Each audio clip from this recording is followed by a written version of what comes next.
Valor 9 glittered from the outside, 7 stacked rings of neon commerce and cosmic vanity, spinning gently over the edge of neutral space. But inside, beneath the chrome facades and polished synth glass, it reeked of old coolant and cheap ambition. Humans were tolerated here, barely. The Concord had signed the trade accords 2 cycles ago, opening the station to Terran access. But respect was still scarce. Contracts were shorter, wages were lower, and some corridors whispered words they thought humans wouldn't understand. Aaron didn't care. He wasn't here to win hearts, just credits. At 27, he'd spent nearly a decade drifting between systems, his hands and coveralls permanently streaked with engine grease, his silence a shield stronger than any armor. He didn't start fights. He didn't rise to bait. He just worked. Today had been long. A drive core recalibration on a Haleth skiff with faulty plasma shielding meant 9 hours in a crawl tube, while radiation warnings screamed every 20 seconds. By the end of it, his fingers ached and his shirt clung to him like a second skin. He signed out, pocketed his ration bar, kept his head down. He walked the service ring's main conduit, weaving through the late crowd of laborers, merchants, and off-shift soldiers. Neon ads flickered in 8 languages. Music from a dozen species overlapped in the air like competing heartbeats. He almost missed her, a slumped figure against a cargo wall, cloaked, dust-covered, motionless but not quite collapsed. Someone muttered, "Junk sick." Another laughed. "She's been there an hour. Still breathing, though." The stench hit him first. Burnt synth fabric, engine oil, and something sharp like scorched ozone. She didn't move as the crowd flowed past. Her hand, bone-thin and wrapped in cracked gloves, barely rose. Not begging, just reaching. Aaron slowed. His boots scuffed to a halt. People brushed past him, annoyed. He hesitated. He shouldn't. There were rules, warnings. Don't get involved, especially with unknowns, especially with ones that look like ghosts. But he knelt anyway, pulled his food pack from his pocket, half a ration bar and a sealed nutrient drink. She didn't look up, didn't speak, didn't even seem conscious. Still, he placed the items gently beside her hand. "You need this more than I do," he said, almost under his breath. Then he stood, adjusted his jacket, and walked away. No thanks, no applause, just boots echoing down the corridor. He made it 30 steps before the silence behind him shifted. He turned, barely, a glance over his shoulder. She was watching him now, eyes visible under the edge of the hood, faintly glowing, not from weakness, but from something else. Not desperation, measurement. As if he just passed a test no one had told him he was taking. Aaron frowned, blinked, kept walking. But the feeling stayed with him long after he reached his bunk. Something was wrong with the air. The corridors of Valor 9 felt tighter the next morning. Not physically, though Irene swore the station's atmospheric balance was off by a degree, but in tone. Conversations cut short when others passed. Soldiers, usually stationed in pairs, now moved in silent squads of 4. The hollow ads still blared across the concourse, but something behind them had changed. Paranoia, suspicion, static, the kind that precedes storms. Aaron showed up to the service bay early, head down, ready to work. But before he reached the first diagnostic post, 2 security command officers stepped into his path. "Aaron Hale?" one said. He nodded slowly. "Yeah? You'll come with us." The interrogation room was colder than necessary, sterile, white-lit, and deliberately windowless.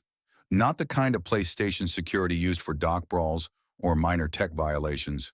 No. This was diplomatic-level quiet. Aaron sat with his hands flat on the table. Didn't fidget. Didn't ask why he was here. The officer across from him, a thin-skinned, sharp-browed Valor native named Provost Lynn, smiled like someone who didn't actually enjoy smiling. "Do you know what a Class 7 entity is, Technician Hale?" Aaron blinked. "Is this about a service record?" Lynn slid a display panel across the table.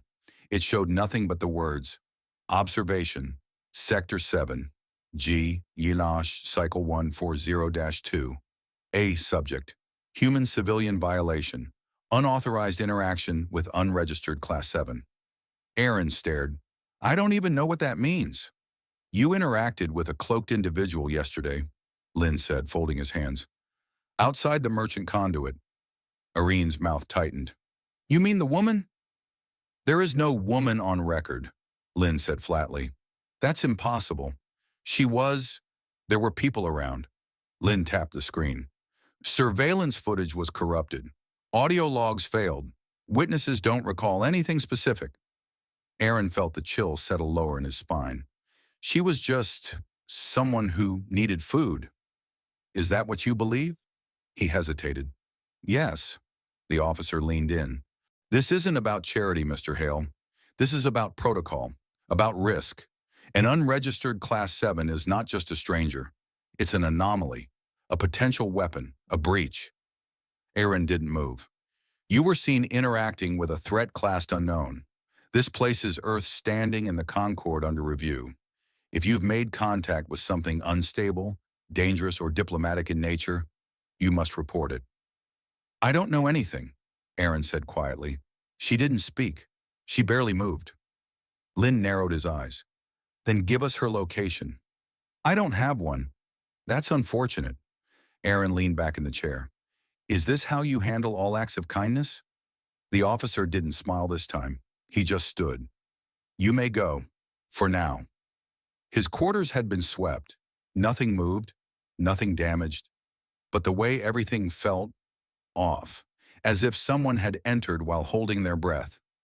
Aaron locked the door behind him, sat on the edge of his bunk, exhaled. That's when he saw it. A small object, barely visible, half tucked beneath the corner of his toolkit case. No blinking light, no security tag, just a single glowing data chip. He picked it up slowly, warily. No encryption, no fingerprint lock. It activated at touch, humming softly, projecting a minimalist holomap across the air. Coordinates, deep system edge, beyond the trade lanes, almost outside Valor jurisdiction, and a single symbol beneath it, a spiral, wrapped in flame. Aaron stared. Not standard Concord, not Valor military, not even Earth-coded. Old, ancient maybe. He'd seen it once, scrawled on a burned-out bulkhead in a junker hangar 5 years ago. No one knew what it meant. Just rumors, of a people erased from record, of a throne broken before it was crowned, of something waiting in the dark, watching for kindness. That night, Aaron lay awake, not afraid, but aware. He had been measured, and now it seemed he had passed. The outer ship graveyard lay beyond the last pulse beacon, where the lights of Valor 9 blurred into hazy starlight, and the gravity anchors drifted weak and thin. Nothing official lived out here, just forgotten hulls and scavenger myths.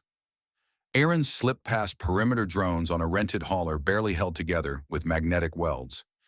No one questioned him. A human tech with junker clearance meant nothing to station logs. He flew quiet.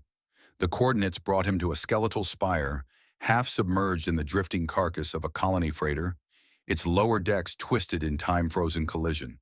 The spire had once been a comm relay. Now it looked more like a gravestone. Aaron docked manually. No lights, no beacons, just cold air and memory. He climbed. 3 levels in, the spire groaned under its own disuse. Dust floated in zero-G clumps. Static danced faintly along wall panels, as if the air still remembered what power used to feel like. Then she stepped from the shadows. Same cloak, same stillness. But this time, she stood straight. And when she reached up and pulled the hood down, the air changed. Her face was not what he expected. She was beautiful, yes, but not in any commercial sense. Her beauty felt crafted, like something carved from starlight and crystal. Pale violet skin shimmered faintly where the emergency lights touched her. Along her jaw and temple, ceremonial lines pulsed softly, bio-inked royal sigils that moved like slow lightning under her skin. Ariane had only seen images like that in forbidden history vaults. Ancient, sacred, erased, Valari royalty. Unmistakable. He took an instinctive half-step back. She raised a hand, palm out, not in warning, but acknowledgement. I am Kaysira Valtharn, she said. Her voice was like cold wind over glass, melodic, controlled. You were supposed to be dead, Aaron said before he could stop himself. She tilted her head. That was the idea. He blinked. The purge of the crown moons. That was a decade ago. Yes. You were a child then. I was 16. She looked away for a second. Old enough to be dangerous, young enough to be erased. He stared at her. You faked your death? I survived it. Others made the lie useful. She turned slowly and he saw the weight in her shoulders now, carried not with fear but memory. They burned my home, my family. Our name, she paused. They thought it would break the line. Aaron didn't know what to say. You treated me as if I mattered, she continued, softer now. When I was nothing. A ghost. A joke. That is why I came back. He shook his head. I didn't know who you were. I know, she stepped forward now closer. You didn't help a princess, she said. You helped someone broken, without expecting anything. He swallowed. Anyone would have. No, her voice sharpened. They didn't. Silence settled. Cold, absolute. Then she reached into her cloak and withdrew a small emitter disc. She tapped it once. The image that sprang to life above it was a fleet. Not just ships. Formations. Discipline. Symbols not seen in over a decade. Val Tharn loyalists. Aaron stared. They survived. She nodded. Scattered. Hunted. Hidden. But not gone. They have been waiting. For me. For what? He asked. Kassira turned to face him fully now. To return. He stepped back slightly. Return how? The conquered thinks you're myth. The Varn have embedded governors in every outer system. Your name is treason. Exactly, she said, which is why I cannot come back through blood. She turned off the display. I need legitimacy. Something undeniable. Something the station will record and transmit without spin. Aaron narrowed his eyes. You want me to… What? Vouch for you? She nodded once. I need a public witness. Why me? Because you're human. That's not a great qualification right now. Exactly. She stepped closer. Humans are tolerated, disregarded. Your words are underestimated, which makes them honest. He frowned. Kassira's tone softened. You have no kingdom, no army, no reason to lie for me. That makes you valuable. He looked away, jaw tight. So I'm a tool. No, she paused. You're a mirror. I want them to see me reflected in someone real. He exhaled, slow and hard. You know this could get me killed. She met his gaze. I know it could make history. Later, back on his hauler, Aaron stared at the old drive core as it hummed back to life. The data pad Kassira had given him sat beside the nav console, blinking a single message. You may still walk away, but not everyone gets to light a match. He read it 3 times, then set course for the station. The plan was simple, not a rebellion, not a speech, just a moment. He would walk her through the entry gates of Valor 9's central rotunda, unarmed, visible, truth in motion. Let the world see her, not as a fugitive or a symbol, but as someone real. She stepped into the hangar 2 hours later in silence. Cloak gone, ceremonial lines visible, eyes calm. She said nothing as they walked side by side through the maintenance corridors. Security cams blinked, unaware of the storm about to pass through them. Aaron didn't ask why she trusted him. She didn't ask why he hadn't run. Some things don't need to be said after they've already changed you. They reached the lift to the central rotunda. Before stepping inside, Kassira turned. One question, she said. Do you believe in what's coming? He met her eyes. No. She arched an eyebrow. I don't believe in prophecies, he said, or perfect leaders. Pause. But I believe in how you looked at me when you had nothing, and I believe in what that meant. She nodded once. The lift doors closed, and somewhere above them, for the first time in a decade, the station began transmitting an unscheduled arrival. Not flagged as threat, not marked as noble, just one line in the registry. Val Tharn, returning. Witness, human. The Grand Hall of Valor 9 had not changed in a decade. Same silver arch ceiling, same rippling banners in 8 dialects, same smooth obsidian floors polished by machines more loyal than the ministers who walked them. But something beneath the gleam had decayed. The people no longer watched the hall with reverence. They watched with calculation. Who stood closest to the governors? Who bowed first? Who stayed silent when truth cracked the walls? That morning, everything changed, not with an army, but with footsteps. Two of them. Cassira Valtharn walked through the open doors of the Grand Hall without announcement, escort, or clearance. She did not sneak. She did not run. She walked a deliberate pace, shoulders back, ceremonial markings glowing softly under the dome lights. Beside her, Aaron, still in his grease-stained jacket, his posture uncertain, but his eyes unblinking. A technician with no rank, no title, and no understanding of why his presence suddenly mattered more than any fleet. The guards saw them first. Two Valari enforcers flanking the entry stairs. Their hands moved toward weapons, then stopped. Recognition spread like ripples in a still pool. The markings, the face, the name once thought Ash. One of them dropped his hand completely. The other stepped aside. The room quieted before the noise could begin. Dozens of dignitaries stood frozen. 3 of the 5 conquered ministers sat in their elevated crescent bench. Mid-session, their data slates still glowing. The feed drones hovered overhead, uncertain.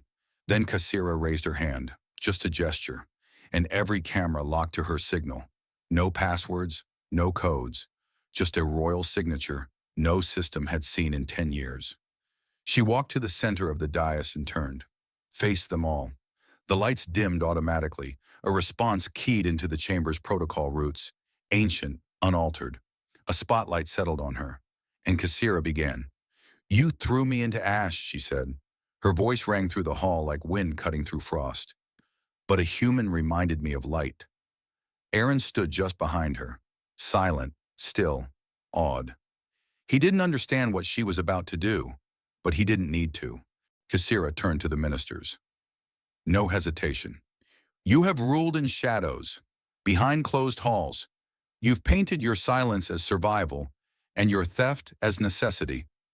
She pointed upward. A screen flared to life, displaying Minister Halvek of the outer sectors, his private wire transfers, routed through embargoed colonies. She turned. Another screen. Minister Relian, negotiating trade slavery with syndicate groups under diplomatic code. Then another. Governor Kren of the orbital wards, redirecting medical supplies to fund private arms deals. Cassira spoke each name with clarity, not rage, just truth. And in the hall, no one raised a weapon, because she didn't give them time. Only honesty, in the eyes of a watching galaxy. From the slums of the Ellerin moons to the crystal towers of the Rin Core, the transmission spread, uncut, unmuted, unbreakable. Millions of screens blinked to life in silence and watched. A princess long thought dead, and a human technician who had once handed her a half-eaten ration bar. Aaron said nothing. He didn't try to understand everything. He couldn't. But he saw the hall differently now. Not as grand, just large, and suddenly very, very afraid. Because truth had no shield, but it didn't need one. It had Cassira. She stepped forward once more. "I do not return with vengeance," she said. "If I had come to burn this place, it would already be ash." No one moved. No one interrupted. "I am not returning to power," she continued. "I am returning it to the people." The words dropped like stone into water. "And the first law of this new era will be this." She turned slightly, gaze sweeping the hall, then the cameras. "Kindness is not weakness." She paused. "It is proof of worth." For 3 full seconds after her voice stopped, the galaxy said nothing. Not because it disagreed, but because it had never been offered truth like this, without cost. And now truth stood without a blade. Because of a stranger, because of a choice no one had told him mattered. Aaron exhaled for the first time in what felt like hours. Cassira stepped back beside him. He leaned slightly toward her, whispered, "Now what?" She looked ahead. "Now they decide if they want to keep hiding behind fear," she murmured, "or step into something better." He nodded slowly. "And if they try to stop you?" Her lips curved, just slightly. They already didn't. Minutes later, the Concord feed was flooded with petitions. Former Valari governors began transmitting support. Rogue fleets lowered weapons, And in one forgotten world near the edge, a child reached up to a screen and asked, "Is that what royalty looks like?" Her mother whispered, "No, that's what hope looks like." In the grand hall, no blaster had been fired, no blood spilled. And yet, a dynasty ended, and a new era began, not with conquest, but with a witness. It didn't happen overnight, but it happened. Across the edges of charted space, asteroid colonies, forgotten moons, broken trade hubs, rumors became truth. A woman who was supposed to be Ash had stood in the Grand Hall and unseated empires with a sentence. No ships, no armies, just presence and a witness. In the rim sectors, exiled Velari stepped out of hiding. Former nobles turned laborers. Scientists buried in quiet outposts. Disguised scholars who had once scrubbed toilets to survive now walked into open sunlight, markings faint but unmistakable. Some knelt before her name. Others simply spoke it aloud for the first time in 10 years. Kaisira. Their voices didn't seek power. They sought permission to matter again. And something else happened too. Something stranger.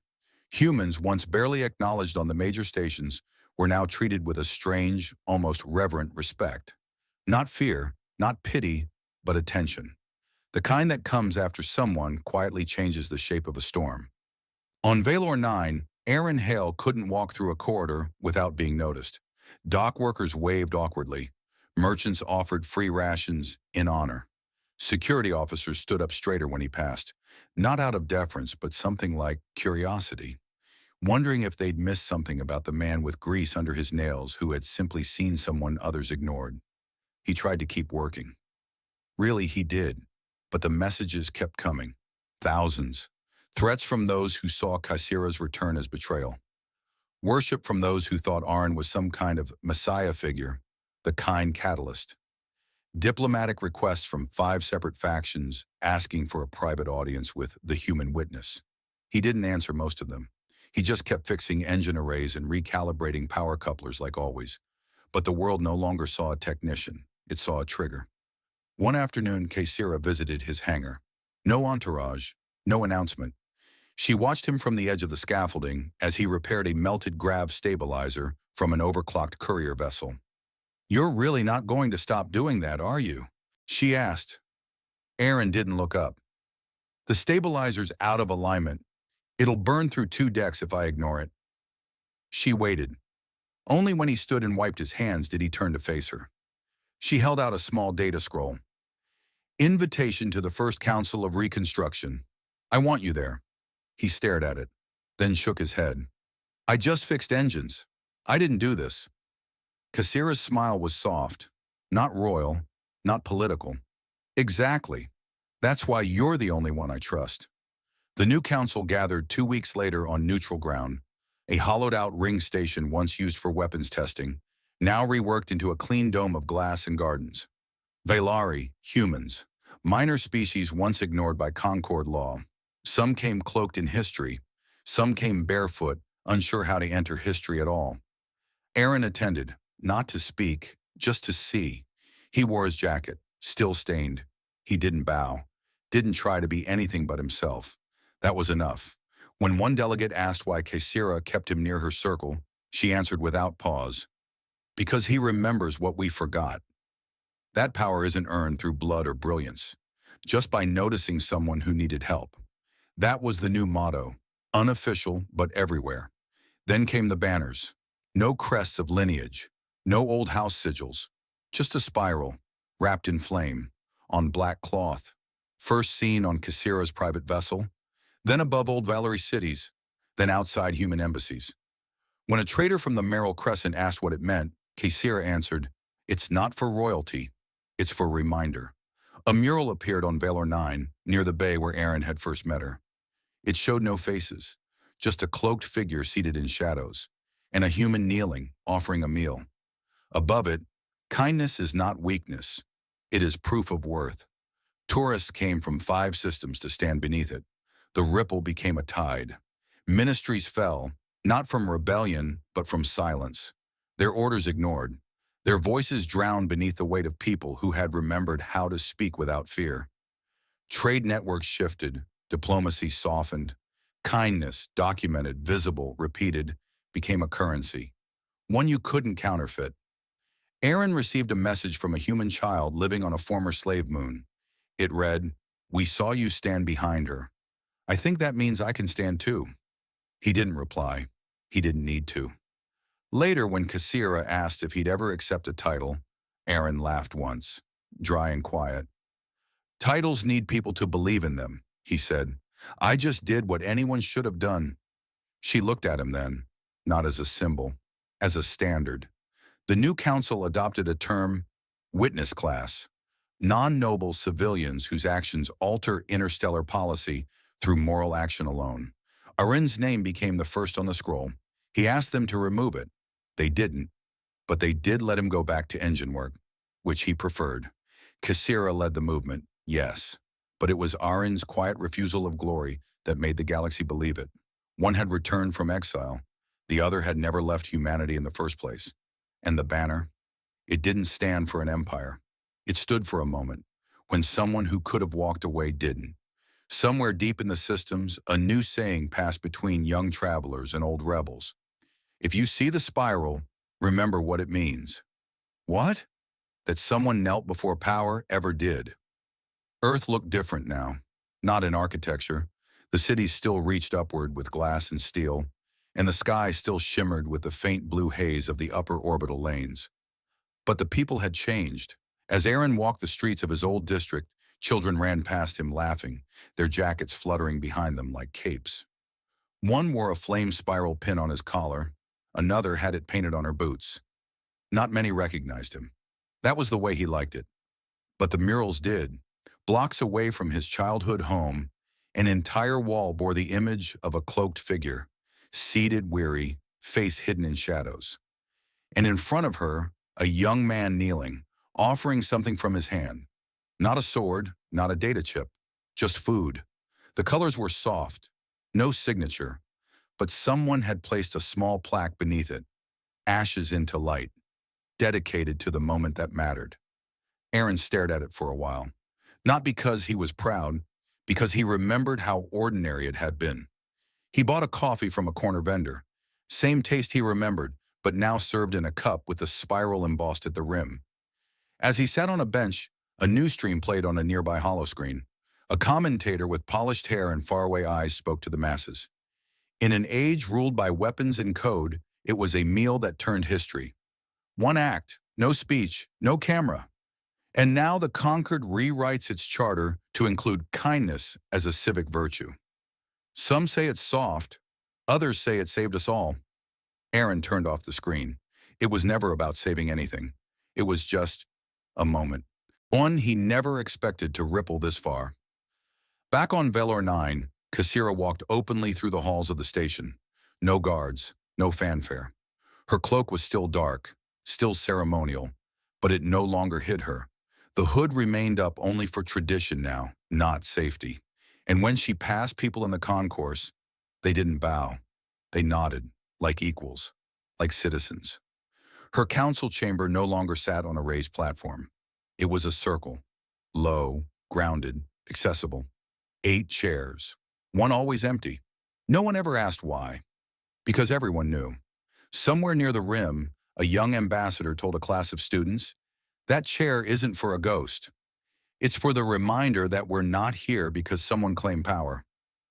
We're here because someone refused to ignore a stranger." Aaron stayed out of it mostly.